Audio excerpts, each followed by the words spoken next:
काफ़ी नीचे आ गया 1260 पे। इंटरेस्टिंग है यहाँ पे। चलिए, अब हमारी इसमें कई छोटी छोटी कंपनी यहाँ खबरें। यूनाइटेड ड्रिलिंग करके कंपनी है जो ऑयल गैस सेक्टर के लिए काम करती है। इनके लिए खबर ये है कि इन्होंने ये सूचना दी है एक्सचेंजेस को कि रिसेंटली इन्होंने अपने एक पेटेंट हासिल किया है इन्होंने।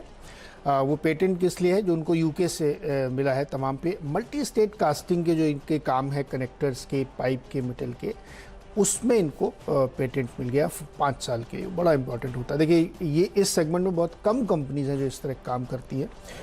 उसमें यही सब आपकी निश टेक्नोलॉजीज़ प्ले अप करती है। मैं आपको बहुत इंटरेस्टिंग बात बताऊँ, जैसे बहुत सारी रिफाइनरीज होती हैं, तो रिफाइनरी के मेंटेनेंस का कॉन्ट्रैक्ट बहुत ही लॉन्ग टर्म होता है, डिकेडल, कि वो एक ही कंपनी करती, क्योंकि इतनी निश टेक्नोलॉजी किसी को पता भी नहीं होता कैसे दुरुस्त होती। तो उसी तरीके इन कंपनियों के लिए ये छोटी छोटी खबरें बहुत इंपॉर्टेंट होती हैं, तो इस पर ध्यान रखें। BASF इनकी जो पेरेंट कंपनी है जर्मनी, उसने कहा है कि वो फ्लोरिडा में जो उनका प्लांट है उसको बेचेंगे।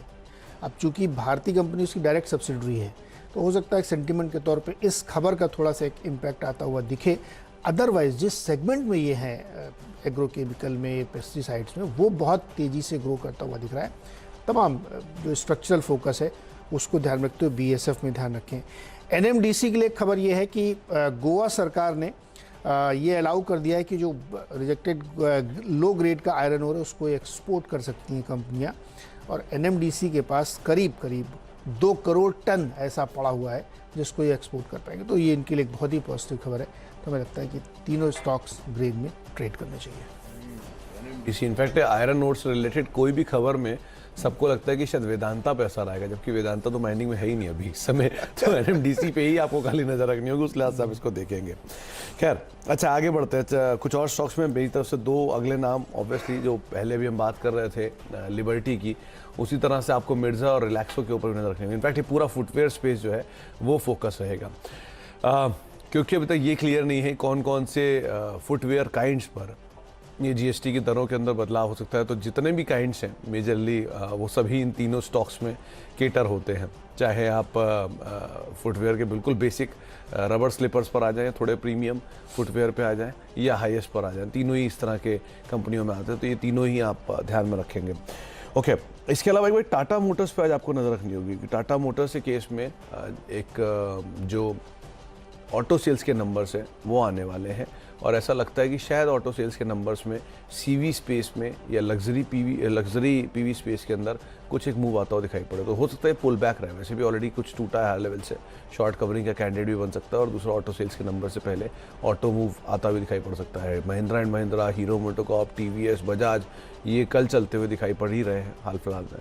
तो हो सकता है टाटा मोटर भी फॉलो अप बाइंग दिखाए, तो उस लिहाज से आप तेज़ी की साइड पर एटलीस्ट में ट्रेड देख सकते हैं टाटा मोटर्स के अंदर। तो 2 नाम, जिसमें एक है मिर्जा और रिलैक्सो, और जो बाकी नाम है वो है टाटा मोटर्स, जिसके ऊपर आप नजर रखेंगे। ओके, अगला स्टॉक्स में एक छोटी कंपनी है पायनियर एम्ब्रॉयडरीज। इन्होंने एक्सचेंज को अपडेट दिया कि इनका एक जो प्रोजेक्ट लग रहा है उसमें कामकाज जो है जल्द ही शुरू होने की संभावना है। Q4 से 26,000 टन पर एनम की कैपेसिटी है। SPFY करके जो इनकी एग्जिस्टिंग यूनिट है उसको एक्सपेंड कर रहे हैं, और करीब 45% इनका जो है उससे कारोबार बढ़ जाएगा।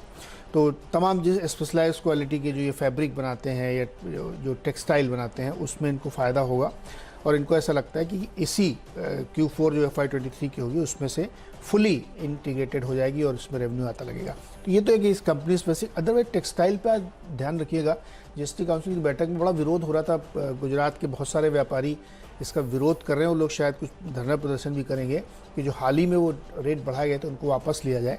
तो मुझे लगता है कि पूरे टेक्सटाइल सेक्टर में भी आपको रडार पर रखना चाहिए, और इस कंपनी के लिए तो स्पेसिफिक खबरें आई हैं कि कैपेसिटी एक्सपेंशन कर रहे हैं जो 2023 में हो जाएगी। वरुण बेवरेजेस के अभी हम लोग चर्चा भी कर रहे थे कि इन्होंने एक नई सब्सिडरी बनाई है, कार्बोनेटेड और नॉन कार्बोनेटेड, मतलब जूस और जो ये कोला टाइप के ड्रिंक होते हैं, सोडा टाइप के, उसके लिए। तो वो एक अच्छा खबर है, और जब भी इस तरह की एक्सपेंशन खबरें आती है स्टॉक में एक मोमेंटम बनता है। 6वां स्टॉक है फेयरकेम। यहाँ पे प्रोमोटर ने 15,000 शेयर खरीदे। क्वांटिटी बहुत छोटी है, इससे बहुत मिनिस्कुल से फ़र्क नहीं पड़ता, लेकिन फेयरकेम कंपनी अदरवाइज़ बहुत ही ज़बरदस्त है। केमिकल स्पेस की बहुत छोटी सी कंपनी है, मुश्किल से 1,500-2 हज़ार करोड़ का इसका मार्केट कैप होगा, लेकिन कंपनी जिस सेगमेंट प्ले करी बहुत ही इंटरेस्टिंग है। तो मुझे लगता है इस खबर के ज़रिए बताने का मौका मिला आपको, तो इस पर ध्यान रखिएगा। तो 6 स्टॉक्स दोनों टीम के हो चुके हैं। छोटा सा ब्रेक ले लिया जाए। ब्रेक के बाद फिर हम लोग अगले 4 स्टॉक बताएंगे। आगे फिर ईयर एंडर वाली थीम है क्या? वो तो सब पहले ही बट गई क्या करें।